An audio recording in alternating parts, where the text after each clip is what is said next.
best you don't speak. All you can do is try your best to think and live in reverse. A whirlpool sucking you down in circles, spitting you out in slow motion. Silence can be so cruel.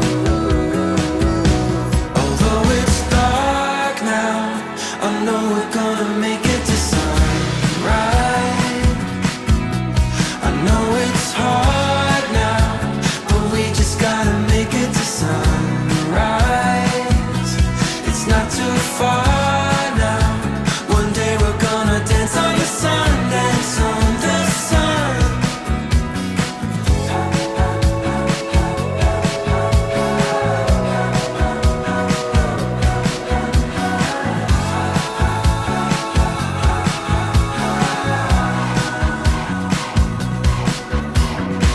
Tune out the voices in your head, cause they don't know what they're talking about. Your demon wouldn't stand a chance if you could scare him first. Well. Hello, what's up? This is exciting. How you doing, Jared? Sheppard is here. Australian hitmakers, been making hit songs for 14 years now. And of course, for my audience, the newest banger, Dance on the Sun, out now. And the newly minted residents of Nashville, Tennessee. We're happy to be here. Amazing. Where are you guys right now? Are you guys in your new Nashville compound? Yes, we're in my apartment, which is in Nashville, obviously, but we're Right on, George. Right on. my studio. Nice. Apologies for the mess. It's a bit messy, but no time for cleaning when you're making hits. No, exactly. That's how I'm going to put it, George. And it started to get cold recently, by the way. Amy and Emma, good to see you guys. Are you guys dreaming of Australian beaches yet? Noosa home pools? Is that into your dreams? I think seeing everybody in Australia, all of our friends going to the beach, and that's when you start to get a bit jealous. Yeah, we're used to spending Christmas in the pool with fresh seafood and champagne, so it's going to be a bit of a sea change. Right. Oh my God, absolutely. Yeah, inside or rugged up, sipping on hot chocolate, probably. But all kidding aside, how is the transition going? And everyone can chip in. I mean, I'm genuinely curious in the sense that, guys, in Australia, obviously you guys have been pioneers, ARIA Awards, AFL Grand Prix, the performers, the whole thing for the final. And Nashville is a whole new campus, a new slate, if you will. How would you describe this transition, guys? I mean, it's obviously a big move for us. Like you said, we were very established in Australia. We were comfortable. We had all these great sort of connections, and we were playing shows. And then you come over to Nashville, and it's sort of like it's almost like starting again. We have to remind people who we are, and we have to do all these like showcases and tell people, okay, look, we're here. We're ready to be in America. We have an album coming out next year, and we obviously wanted to do as well as possible in the United States, which was the reason for the move. But it's a very exciting move for us, but it's also kind of daunting and scary in a way because essentially we have to start again in a new country. But it's part of the challenge, and we're really excited to be here. Yeah. Amy and Emma, but adding to what George says, isn't it almost like the perfect time for you guys to kind of take this step? And what I mean is, George got married, you guys have partners as well. There's a solid family kind of core behind the operation. And, you could have done this move 10, 12 years ago, but in a way, doing it now, it seems like there's more structure beneath the Sheppard, no? Yeah, I think we've got such a solid base back home in Australia. I think, if we did want to go home or if it all failed tomorrow, we always have Australia and Europe as well. But I think had we moved any time before, it just wasn't a great time for whether it was partners or whether we were having shows in Australia, like the AFL Grand Final, for example. There was never a right time. But finally, we saw our opportunity, it's now or never, because we're all in our 30s now and, we don't have kids yet. But I think not having kids has made it really a little bit easier to move over. And before all of that happens, we just really want to give it one more shot. Yeah, absolutely. I don't know if you guys have noticed with the kids thing, obviously, we have a lot of the mutual friends, and for touring musicians, that like kids question, it's almost like a limiting belief, Amy. But I don't know if you've noticed that in Nashville, people seem to make it work, right? Like they're like, if there's a will, there's a way, Yeah, exactly. It's great to see especially females in the industry really making it work with kids. They just take their kids on tour, or a lot of the songwriters here will work within school hours, which I love because I'm not really a night owl, but George struggles with the morning starts. Did you just wake up, George? Is that what it's like 1 p.m. Central? Did you like just run out of bed? Pretty much, yeah. We've been riding all week. So we had this guy in town, Jolly and Petch. He was from Australia. He came and we did 6 days straight riding. And he left this morning. Amazing. So it was a sleep-in day for sure. Go ahead, Amy. Sorry. No, I was thinking that there definitely is a way. I think it is scary. It's like, it's all gonna. You have to put all your time and energy into a kid when you have it, and you have no life except for this child. And I just don't think that's true anymore. I think we just have so many opportunities to Absolutely. be and to still do what we love. And we're lucky that we've got a family group, so it's not That's just what I was going to say. doing it alone. Yeah. And we're like, we can't all have kids at the same time because we need each other's hands. And, Yeah. Maybe you can go first. yeah. Why don't you go first? I think Pink is a good example of that as well. Because she takes her daughter everywhere with her, and she can be this absolute superstar at the top of her game, and also be a fantastic mother at the same time. I think that's she's someone to look up to for sure. Absolutely. And guys, for my audience that may not know, I mean, Amy, in a way, you are to blame for all this fiasco, right? Because it was you as a child that kind of started the band, right? I mean, I know you've told this story a million times, but here was George, a drama student in Sydney, and he's the one that kind of helped you out, like finish a song. Is that what happened? Yeah, so I was at university, and one of my assignments was to write an EP and to produce it and market it. It was like a whole package deal that I had to learn how to do. And George was in Brisbane at the time, and I was like, "Oh, can you do some harmonies? Like, do you have any ideas for this song?" Not even knowing that he could sing. And then he came in, had all these great ideas, and we really worked well together. Yeah. And yeah, from that moment on, we started writing music. We got some recording sessions, and it's really just been snowballing since then. So yeah, it's amazing what how siblings can work together, because we haven't killed each other yet, which is actually a miracle. I'm dragged me in. She dragged you into the business, yeah. She's to blame. And guys, let's talk a little bit about "Dance on the Sun," because it's a beautiful song. It's really catchy, and it's gonna have long legs. But what really matters, and I think it's beautiful, is the message. And I think George, Emma, you can chip in as well. And it is about finding gratitude, even in the midst of negativity, even in the midst of the hardest times. It kind of speaks of that hero's journey, right? How life doesn't happen to you; it happens for you. And I think that Sheppard has so many beautiful core values that he shares with his music, and this is one of them.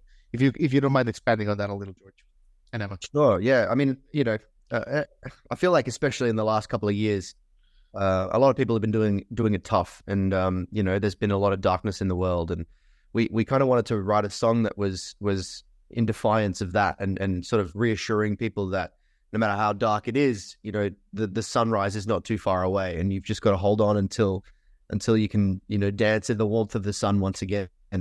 And that's essentially the core of the song is about resilience and reassurance that no matter how hard times could be, and a lot of the album themes kind of revolve around this idea of rebirth and a new dawn, sunrise, just holding on until you can and get back to the sunlight. So that's kind of, I guess in a way, "Dance on the Sun" is the core song of the album in a way, because it is the song that touches on that theme the strongest. I mean, it would be interesting to see what you thought of the song, because it's so different from what we normally release, which was a bit scary for us, but we just felt like we wanted to show another side of us as well. Yeah. Did you get that from that? Like, did you think it was a Sheppard song? I did. And what I told George, Emma, I think that, one of the most beautiful things about Sheppard in general, I think, is like the state that he gets people, and that's why you guys are so beloved. But then when you add like a message like this, I think that this is like a next level that people really need to hear. There's people struggling, and there's people that think there's going to be, nothing on the other side. And by you guys kind of like spreading this through your tour and through your album, I think it's very powerful, Emma. Yeah. Absolutely. Oh, that's wonderful. Thank you. Yeah, absolutely. God, but anyway, got deep here. But let me ask you guys about Geronimo here for 1 second, if you'll indulge me. It's coming on 10 years now that the song just exploded into everywhere. I mean, I remember I was in Miami once, like at a grocery store, and just getting milk. There it is. It's everywhere. It's everywhere. Do you guys still to this day, like you guys are not in no danger of being a one-hit wonder? Like that ship has passed. Now that's passed, do you guys paint yourself with gratitude, kind of at this song, the little song that could still going?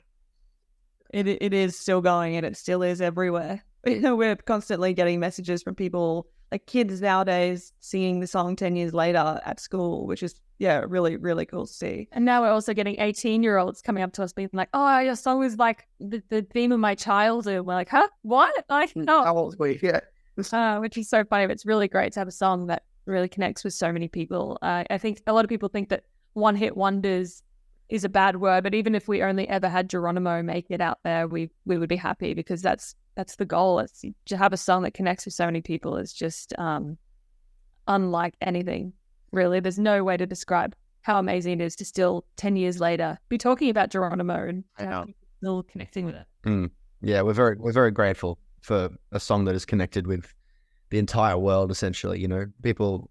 Even people that you meet randomly on the street here, and you start talking, waiting for a cup of coffee or something, and it's like, oh, what are you doing in Nashville? Oh, we're in a band. Oh, what's your band called? Sheppard. You might know the song Geronimo. They're like, oh my God, of course I know that song. And it's just it's kind of permeated through culture in a way that we would have never predicted, which is absolutely, has been a dream for the last 10 years. And we're very grateful to have a song that's done that. Absolutely. Well, guys, thank you so much for your time. Just a couple more questions. Amy, let me ask you about, you have a wonderful voice, and I know that you have some solo kind of projects as well that you can do on the side a little bit. What can you tell us about that? What have you learned, by going to the Bluebird Cafe and being in Songwriters in Music Row, and kind of where that is going? I'm sure a lot of people want to hear that too. Yeah, so I actually grew up listening, we all grew up listening to country music. Our dad is a huge fan, and he would wake us up listening to Dolly Parton and blasting all the classics.